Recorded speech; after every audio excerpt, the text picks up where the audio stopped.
क्या आपने कभी सोचा है कि हमारे प्राचीन देवता सच में एलियंस हो सकते थे?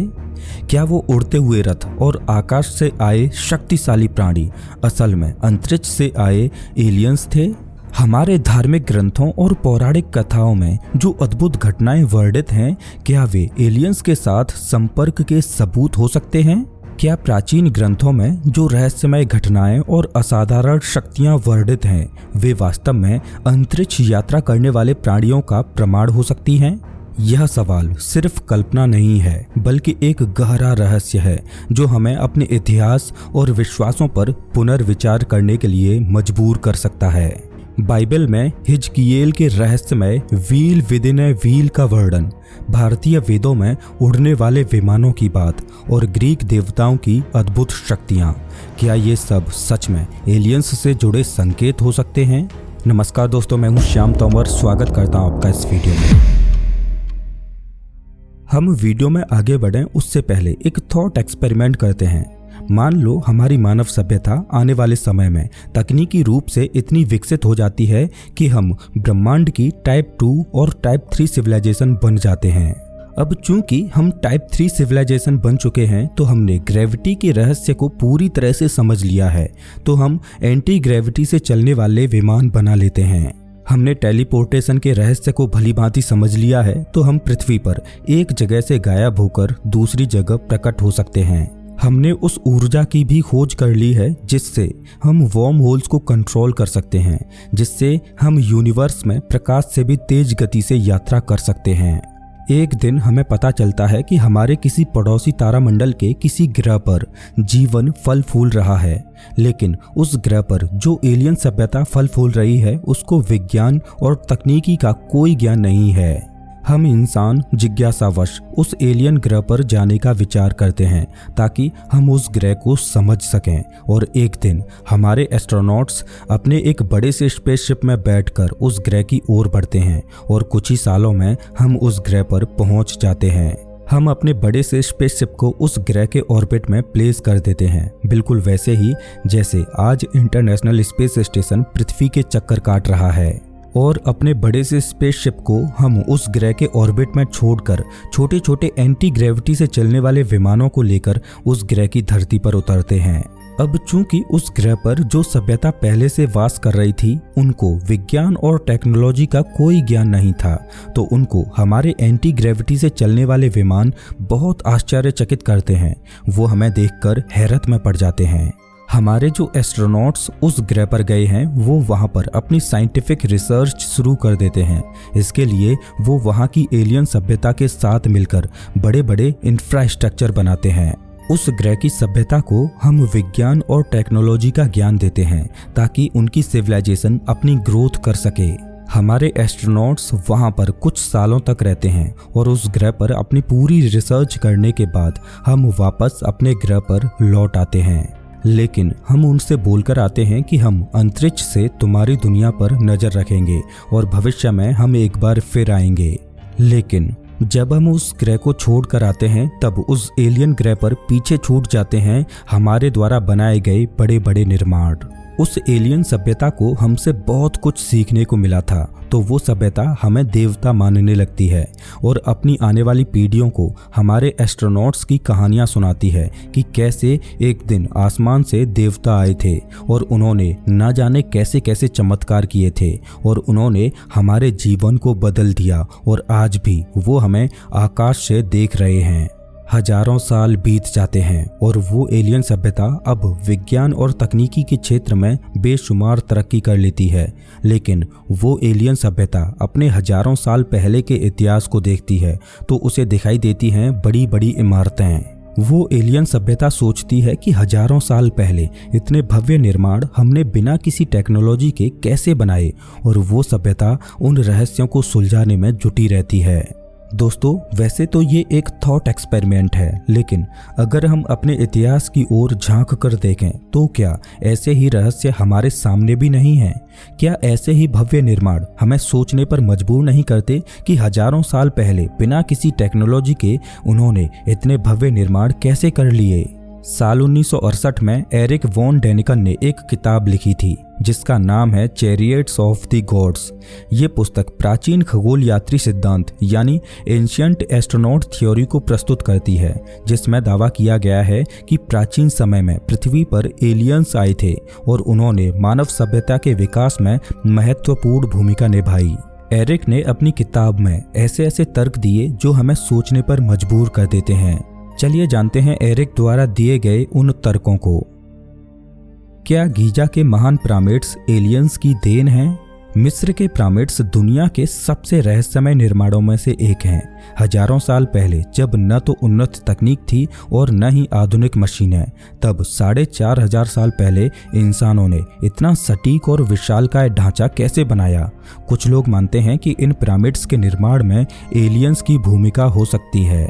गीजा के पिरामिड्स को इतनी सटीकता से बनाया गया है कि उनकी स्थिति चारों दिशाओं से बिल्कुल मेल खाती है।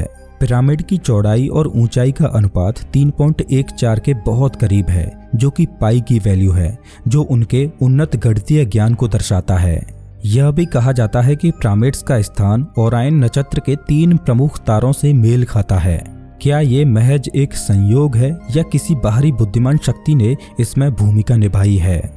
गीजा का महान पिरामिड लगभग 146 मीटर ऊंचा है और इसमें 23 लाख चूना पत्थर के ब्लॉक्स लगे हैं, जिनका वजन 2 से 15 टन के बराबर है।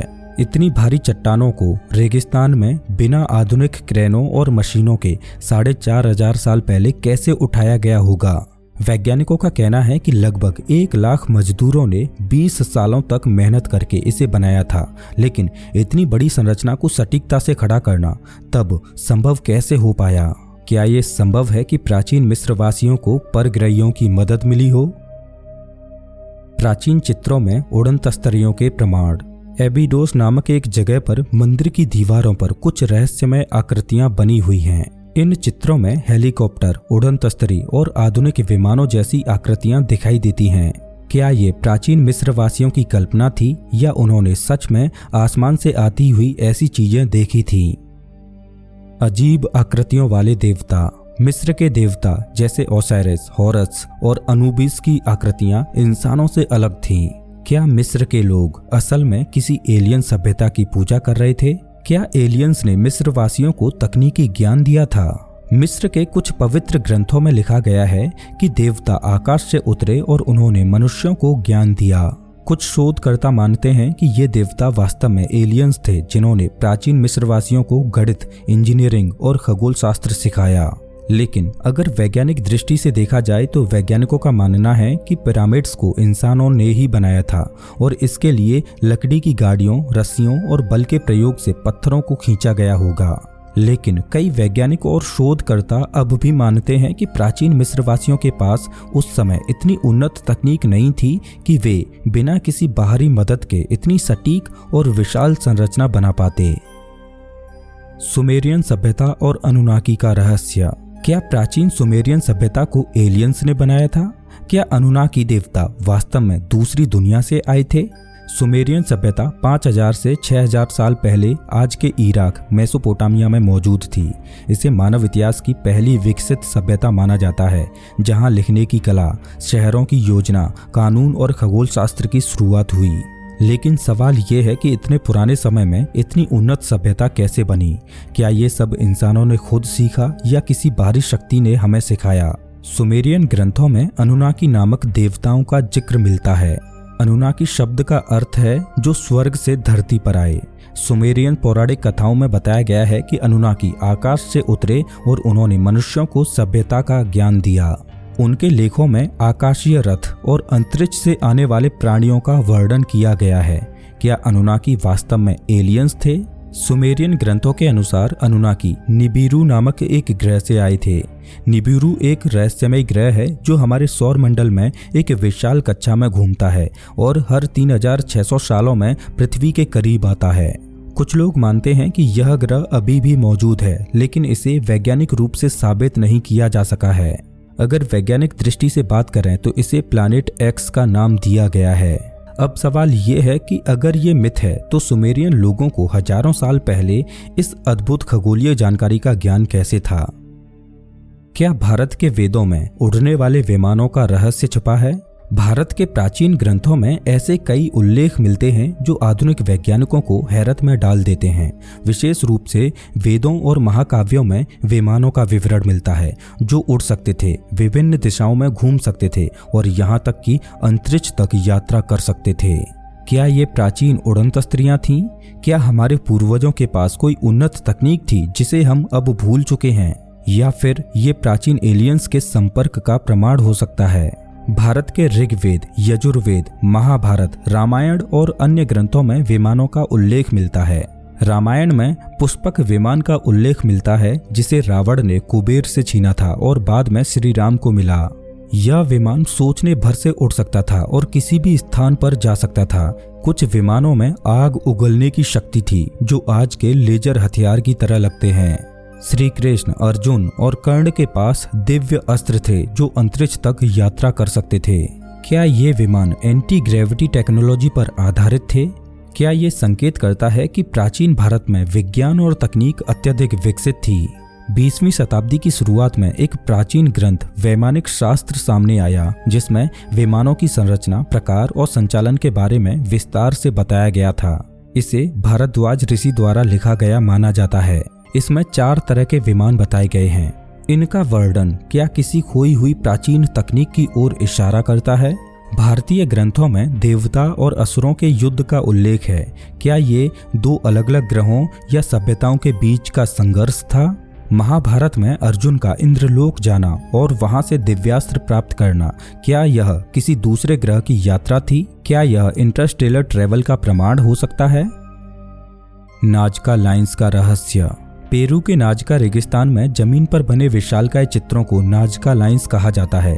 ये सीधे रेखाओं, जियोमेट्रिक आकृतियों और विशालकाय जीवों जैसे बंदर, पक्षी, मकड़ी के चित्र हैं जिन्हें केवल आसमान से ही पूरी तरह देखा जा सकता है। लेकिन सवाल ये है कि हजारों साल पहले बिना किसी आधुनिक तकनीक के इन चित्रों को इतनी सटीकता से कैसे बनाया गया? क्या ये संकेत एलियंस को बुलाने के लिए थे या फिर ये किसी खोई हुई सभ्यता का गूढ़ रहस्य है? आखिर नाजका के लोगों को इतनी बड़ी बड़ी आकृतियां बनाने की क्या जरूरत थी जो जमीन से दिखाई ही नहीं देती थीं? कई धार्मिक ग्रंथों में ऐसे वर्णन मिलते हैं जो आधुनिक यूएफओ और एलियंस जैसी घटनाओं से मेल खाते हैं। प्राचीन सभ्यताओं के पास कई ऐसे रहस्य और तकनीकें थीं जिनका आज भी पता नहीं चला। वैज्ञानिक दृष्टिकोण से ये आज भी रहस्य बना हुआ है। अब सवाल ये आता है कि क्या प्राचीन सभ्यताओं की टेक्नोलॉजी हमसे बेहतर और उन्नत थी? एक बड़ी गलती ये भी मान लेना है कि प्राचीन लोग अज्ञानी थे और वे हर चीज को देवताओं से जोड़ते थे। उन्होंने अपनी समझ के अनुसार ब्रह्मांड को व्याख्यायित किया जो जरूरी नहीं कि एलियंस से ही जुड़ा हो। क्या वेदों में बताए गए युद्ध आधुनिक हथियारों का वर्णन है? हो सकता है कि प्राचीन सभ्यताएं खुद बहुत बुद्धिमान थीं और उनके पास अपनी गणनाएं और वैज्ञानिक विधियां थीं। धार्मिक ग्रंथों में कई बातें रहस्यमय लग सकती हैं, लेकिन इसका मतलब ये नहीं कि वे एलियंस का प्रमाण हैं। हम आधुनिक नजरिए से प्राचीन कहानियों को देख रहे हैं जिससे कई बार गलत व्याख्या हो सकती है। आज तक कोई ठोस वैज्ञानिक प्रमाण नहीं मिला है कि एलियंस ने प्राचीन सभ्यताओं को प्रभावित किया था। प्राचीन लोग भी वैज्ञानिक थे और उन्होंने अपने तरीके से ब्रह्मांड को समझने की कोशिश की। तो क्या हम प्राचीन ग्रंथों को एलियंस से जोड़ने की गलती कर रहे हैं या फिर हमें सच में अपने इतिहास पर दोबारा विचार करने की जरूरत है? हो सकता है कि प्राचीन सभ्यताओं की टेक्नोलॉजी आज की ही तरह आधुनिक रही हो, लेकिन किसी न किसी कारण से वो सभ्यताएं विलुप्त हो गई हों। हो सकता है कि ग्रेट फिल्टर की वजह से उन सभ्यताओं का पतन हो गया हो। अब ये ग्रेट फिल्टर थ्योरी क्या है, इसको समझने के लिए आपको स्क्रीन पर दिखाई दे रही इस वीडियो को जरूर देखना चाहिए, जिसमें हमने वाव सिग्नल और एलियंस के रहस्य को समझने की कोशिश की है। तो इस वीडियो पर क्लिक कीजिए, मैं आपको वहीं मिलता हूँ।